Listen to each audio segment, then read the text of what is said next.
hands together to welcome Robert Sulley.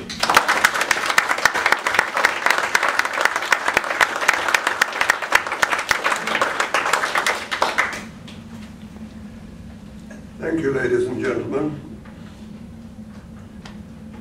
You've all heard of Sod, Mr. Sod's Law, haven't you? Well, this morning, I think he's permanently addressed with us now. This morning, one of my hearing aids just wouldn't work. So, can you hear me? Yes. Yeah, I'm just trying to get one. What did you say? Thank you, sir. I appreciate that. Well, of course, good morning, ladies and gentlemen. Well, it's gone. I have been asked by Robin to say a few words as one of the founder members. And I remember being very unhappy with regards to the political scene and the state of my country and homeland. And so I sought like-minded people. And I read in a magazine, This England, an advert for the English National Party. I responded, and I met Robin Tilbrook at the Army and Navy Club in Pall Mall. It was 2002. Robin worked very hard in trying to unite all the small parties, even UKIP, but to no avail. I became the membership secretary, and after the manifesto was formulated, we had our first AGM, which I arranged to be held at Imperial College, where I had been privileged to be a member of staff at the Department of Electroengineering for 30 years. I should say that my comments and observations are purely my views and are not accountable to any member of the National Council, so you can relax, chaps.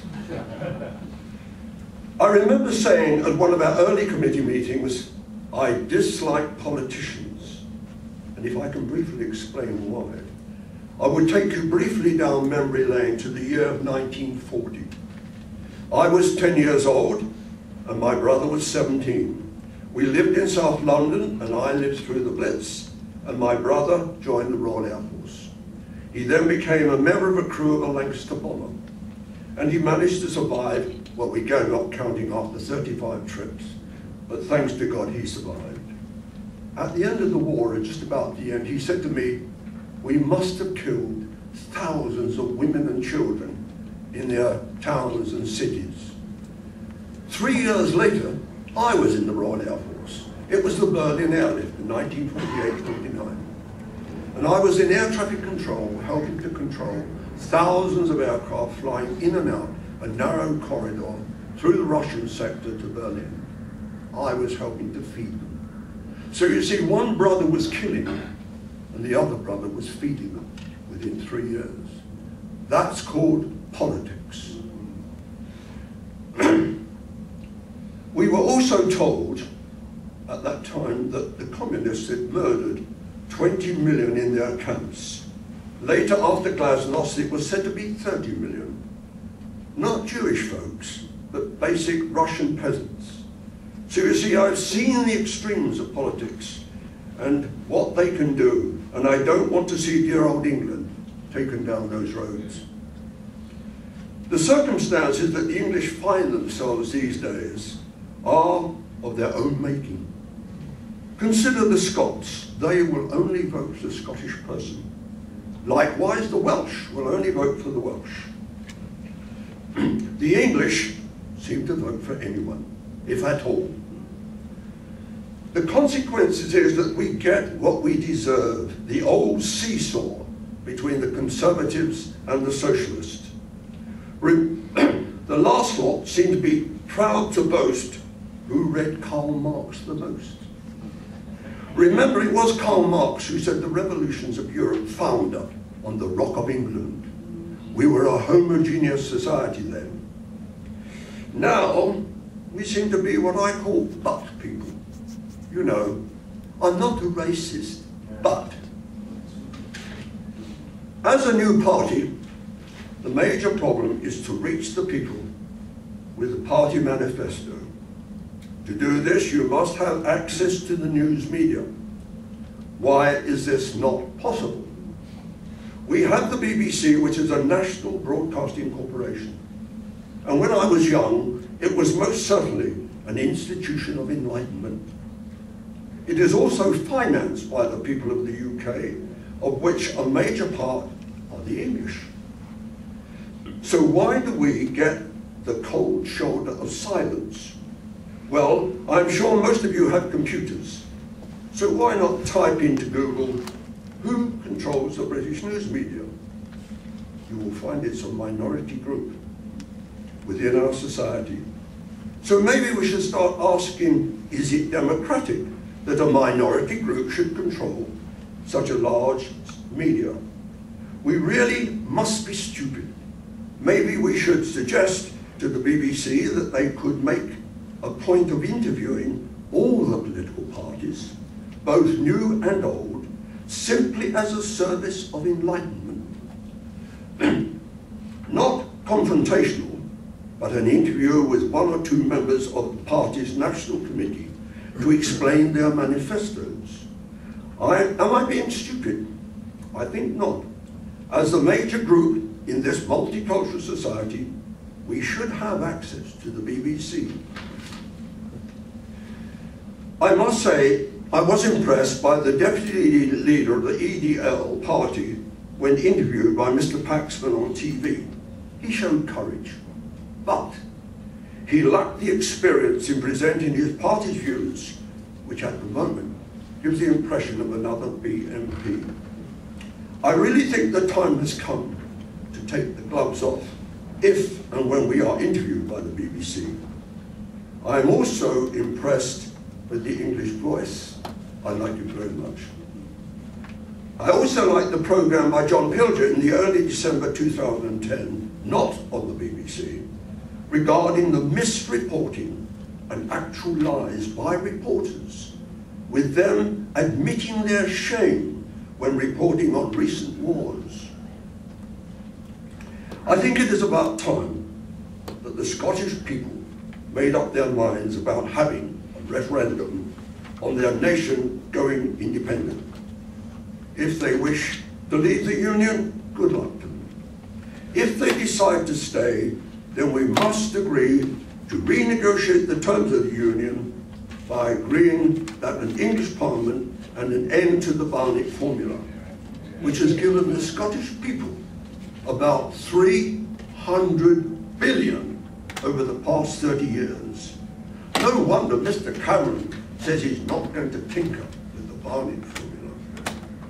Now we have the Welsh about to make their own laws, and I like the Scottish making it another West Lothian mess. What was more impressive to me was that our party put up over 100 members for the general election. I know you must have worked very hard, and we would have liked to have seen one or two elected to Parliament.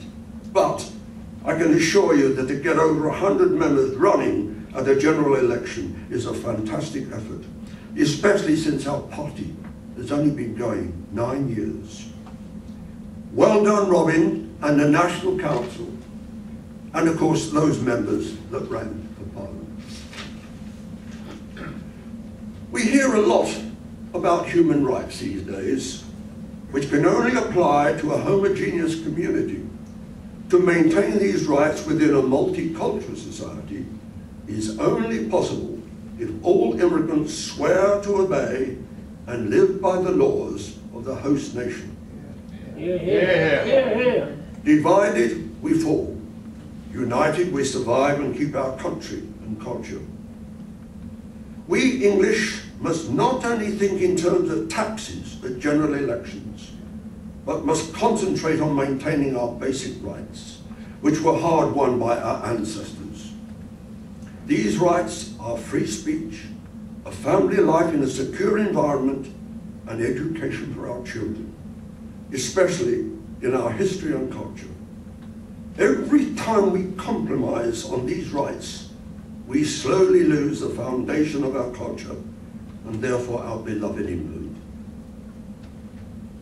How many times have we been reminded of Lord Nelson's last message, his message to the English fleet at Trafalgar?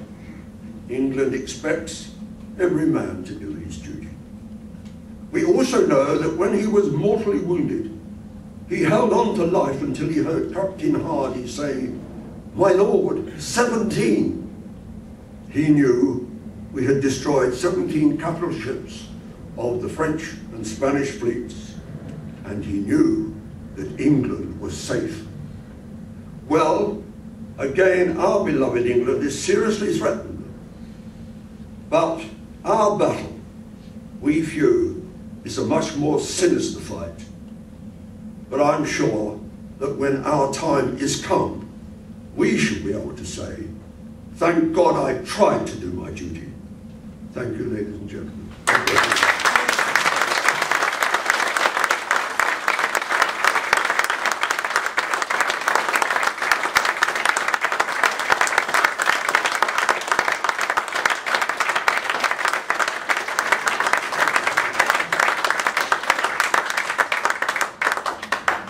That gentleman said, if you see me applauding, you've done well. Thank you. Since I retired, I've taken up watercolour painting. My agent says he sold over 12,000 prints, so can't be too bad. This is one of my paintings. I painted it in sunset. I had a political view whilst painting it. I thought, I want to see the sunset of this crowd that are in Parliament at the moment. So when if the good Lord spared me, since you girls worked out if I was 10 at 19, I must be 80 now. I could see all the girls come to me. If the God spared me, when the first English Democrat gets into the party, I'm going to paint this from the west, looking east to a sunrise. New Parliament. Now we're offering it at £5. They normally sell, I sell them anything from 200 to 300. But we're offering a ticket of £5. I don't want to twist your arm, but when you think about it, a packet of cigarettes these days costs £6.68, I'm told. So ladies, if you're with your husband, tell him you want a ticket as well. I can see one wallet coming out already. So remember, it's for the party. It's for the party. We need the money. God bless you all.